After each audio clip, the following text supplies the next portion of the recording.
दोस्तों स्वागत है मोंटी रिएक्ट एंड रोस्ट के एक और नई वीडियो में। दोस्तों आज बात किसी मैच की नहीं करेंगे, आज बात करेंगे भारत के उस ग्लोबल भूकाल की जिसने यूरोप से लेकर अमेरिका तक सबकी नींदें उड़ा दी हैं। मिडिल ईस्ट का सबसे बड़ा चौक पॉइंट स्टेट ऑफ हार्मोस जो ईरान ने दुनिया के लिए बंद कर दिया है, सभी की सांसें अटकी पड़ी है क्योंकि सभी के जहाज वहां अटक चुके हैं। लेकिन इस भयंकर क्राइसिस में भी भारत के 2 टैंकर एलपीजी और ऑयल को लेकर वहां सुरक्षित और शान से निकले। जब वेस्टर्न मीडिया ने हमारे विदेश मंत्री एस जयशंकर से इसके बारे में पूछा कि क्या ईरान के साथ क्या उनकी कोई सीक्रेट डील हो चुकी है, लेकिन इसके ऊपर हमारे विदेश मंत्री ने ऐसा सिग्मा रिप्लाई किया कि उनकी बोलती बंद होगी। आइए देखें इस वीडियो में। आपको बता दें कि ईरान ने होर्मुज स्ट्रेट पर कब्जा करने के बावजूद भारतीय टैंकरों को गुजरने की परमिशन दी, जिसके बाद से विदेश मंत्री एस जयशंकर की तरफ से बड़ा बयान सामने आया है। उन्होंने कहा कि यह लगातार बातचीत का नतीजा है और ये प्रक्रिया जारी रहेगी। तो जयशंकर ने यह बड़ा खुलासा भी कर दिया है कि आखिर ईरान ने होर्मुज स्ट्रेट से भारतीय टैंकरों को गुजरने की इजाजत क्यों दी है। हमारे जहाज क्यों नहीं आ रहे वहां से? ये हमारे जहाजों को क्या प्रॉब्लम है भाई? ये पाकिस्तान को थोड़ा सा इस पे करनी चाहिए बात, मुझे तो ये नजर आता है, क्योंकि ये जंग जो है लंबी है, याद रखिएगा। और अभी मैं आज पढ़ रहा था कि पाकिस्तान की गवर्नमेंट है वो 23 अरब रुपए सब्सिडी की मद में और किसी इस तरह की चीजों में वो दे रही है। तो भाई अगर ये इसी तरह चलता रहा तो गवर्नमेंट सब्सिडी एक दफा दे देगी, दूसरे हफ्ते दे देगी, तीसरे हफ्ते दे देगी, फिर उसके बाद क्या होगा? दोस्तों पहले मुझे लगता था कि डोनाल्ड ट्रंप अजीब आदमी है यार, अब मुझे लगता नहीं है। अब मैं कन्विंस हो चुका हूं कि ये आदमी अजीब है।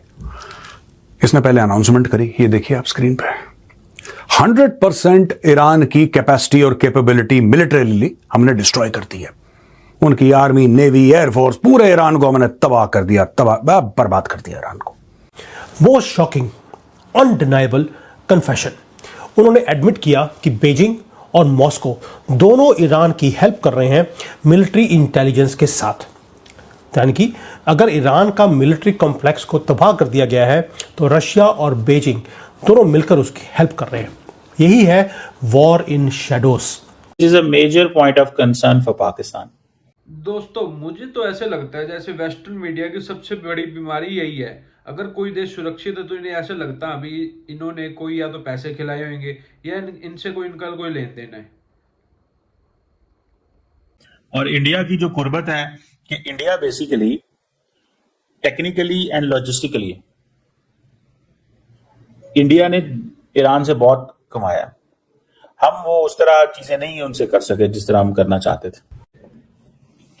और पाकिस्तान में अब ये थोड़ी सी गवर्नमेंट ऑफ पाकिस्तान को क्लैरिटी चाहिए ना, जरा ईरानी लीडरशिप से बात करें कि हमारे जहाज क्यों नहीं आ रहे वहां से, हमारे जहाज क्यों नहीं आ रहे वहां से, ये हमारे जहाजों को क्या प्रॉब्लम है भाई? ये पाकिस्तान को थोड़ा सा इस पे करनी चाहिए बात, मुझे तो ये नजर आता है, क्योंकि ये जंग जो है लंबी है, याद रखिएगा। और अभी मैं आज पढ़ रहा था कि पाकिस्तान की गवर्नमेंट है वो 23 अरब रुपए सब्सिडी की मद में और कुछ इस तरह की चीजों में वो दे रही है। तो भाई अगर ये इसी तरह चलता रहा तो गवर्नमेंट सब्सिडी एक दफा दे देगी, दूसरे हफ्ते दे देगी, तीसरे हफ्ते दे देगी, फिर उसके बाद क्या होगा? फिर उसके बाद तो सामने आना पड़ेगा ना। दोस्तों ये नया भारत है। एस जयशंकर ने वेस्टर्न मीडिया को मुंह पर ही कह दिया था ये कोई डील नहीं है, ये भारत और ईरान के ऐतिहासिक रिश्तों के नतीजे है। मतलब आप एक बात सोचिए, जहां पूरी दुनिया हथियारों से धमकी दे रही है वहीं भारत अपनी इज्जत और डिप्लोमेसी के दम पर अपना रास्ता बना रहा है। इसके साथ साथ वॉशिंगटन और यूरोप वाले अपना सिर खुजा रहे हैं कि जो काम उनके एयरक्राफ्ट कैरियर नहीं कर पाए वो इंडिया ने कैसे कर दिया।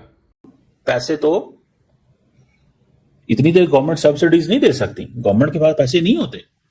गवर्नमेंट और फिर हम आईएमएफ प्रोग्राम के अंदर भी हैं, हम आईएमएफ प्रोग्राम के अंदर भी हैं। आईएमएफ हमें मना करता है कि आप ऐसा नहीं कर सकते भाई साहब।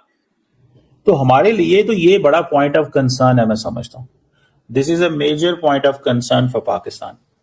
और इंडिया की जो कुर्बत है कि India basically technically and logistically India ने ईरान से बहुत कमाया। हम वो उस तरह चीजें नहीं उनसे कर सके जिस तरह हम करना चाहते थे। लेकिन इंडिया को इस चीज का भी पता है, इंडिया के लिए इस वक्त सबसे बड़ा मसला तेल है, उनके लिए कोई और चीज नहीं है। उनके लिए सर जी इसे 56 इंच सीने वाली फॉरेन पॉलिसी कहते हैं। एस जयशंकर ने पहले 4 फोन करके उनको अपने कॉन्फिडेंस में लिया है। उसके बाद उन्होंने हमारे शिप भेजे आगे। और जबकि ये बात पाकिस्तान नहीं कर सकता ये चीज। सारे मर जाए मिडिल ईस्ट में, उनको इससे कोई फर्क नहीं पड़ता। ये जो मिडिल ईस्ट है, ये एक 17% इंडिया की एक्सपोर्ट वहां जाती है, 55% क्रूड ऑयल की सप्लाईज वहां पे है, 38% इंडिया की रेमिटेंस वहां से है।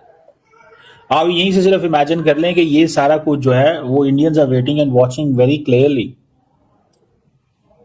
कि क्या हमने क्या करना है, हमें क्या करना है और किस तरह चीजों को करना है। सो इसको मेरा ख्याल है पाकिस्तानियों को इतना जज्बाती नहीं होना चाहिए।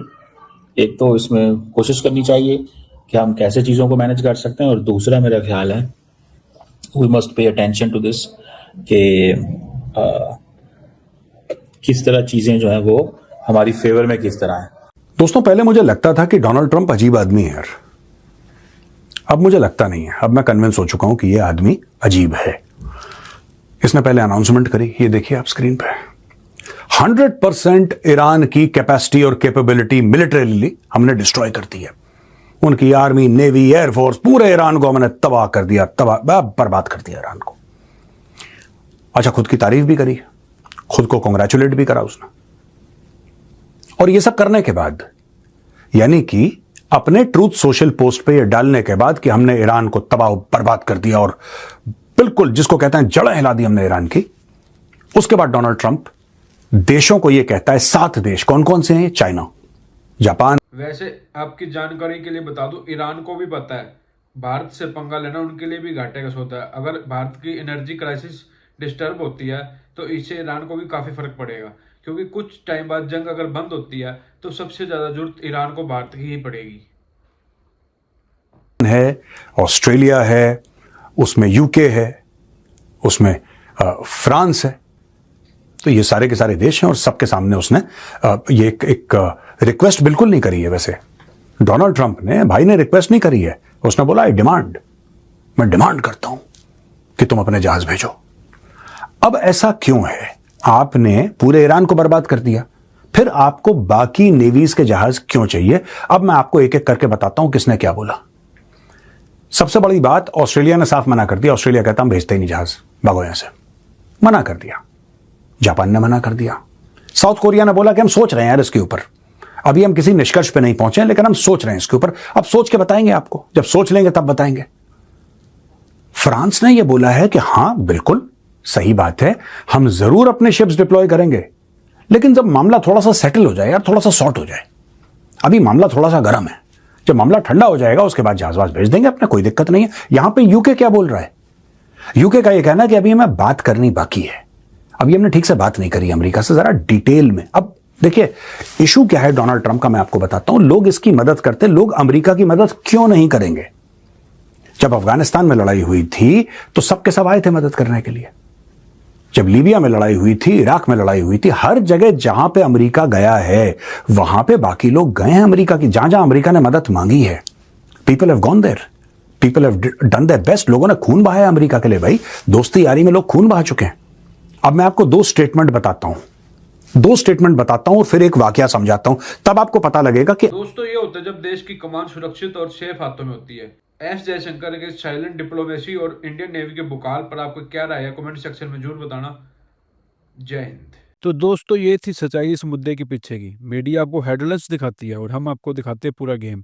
अब आप क्या सोचते हो कमेंट करके जरूर बताएं।